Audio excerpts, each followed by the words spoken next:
కేసీఆర్ తన 10 ఏళ్లలో ఢిల్లీ ఎన్నిసార్లు వెళ్ళి ఉంటాడో రేవంత్ ఏడాదిన్నరలో అన్నిసార్లు వెళ్ళి ఉంటాడు. పాపం ఆయనకి కాంగ్రెస్ పార్టీ అనేటటువంటిది అవకాశం ఇచ్చింది. ఎంత డబ్బులు ఖర్చు పెట్టాడో పెట్టక తప్పదు.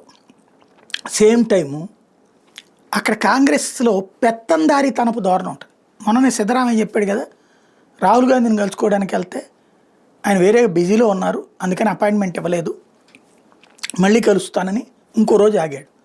అంటే రాహుల్ గాంధీ అక్కడ కుండి సచ్చింది సెండా 3 ముఖ్యమంత్రులు, కర్ణాటక ముఖ్యమంత్రి, తెలంగాణ ముఖ్యమంత్రి, హిమాచల్ ప్రదేశ్ ముఖ్యమంత్రి. ఈ మూడే కదా కాంగ్రెస్ పార్టీ అధికారంలో ఉంది.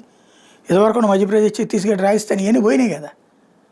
కొన్ని చోట్ల ఇదివరకు డిప్యూటీలు ఉండేవాళ్ళు, అది కూడా ఇప్పుడు లేదు కదా. బీహార్ లాంటి చోట్ల, మహారాష్ట్ర లాంటి చోట్ల ఇప్పుడు ఏముందని అక్కడ ఆయనకి అంత బిజీగా పొంచుకునే పని ఏమీలే. కానీ అహంకారం, అభిజాత్యం అది భరించాలి వీళ్ళు. 2 రోజులు 3 రోజులు ఆడ కూర్చోవాలి.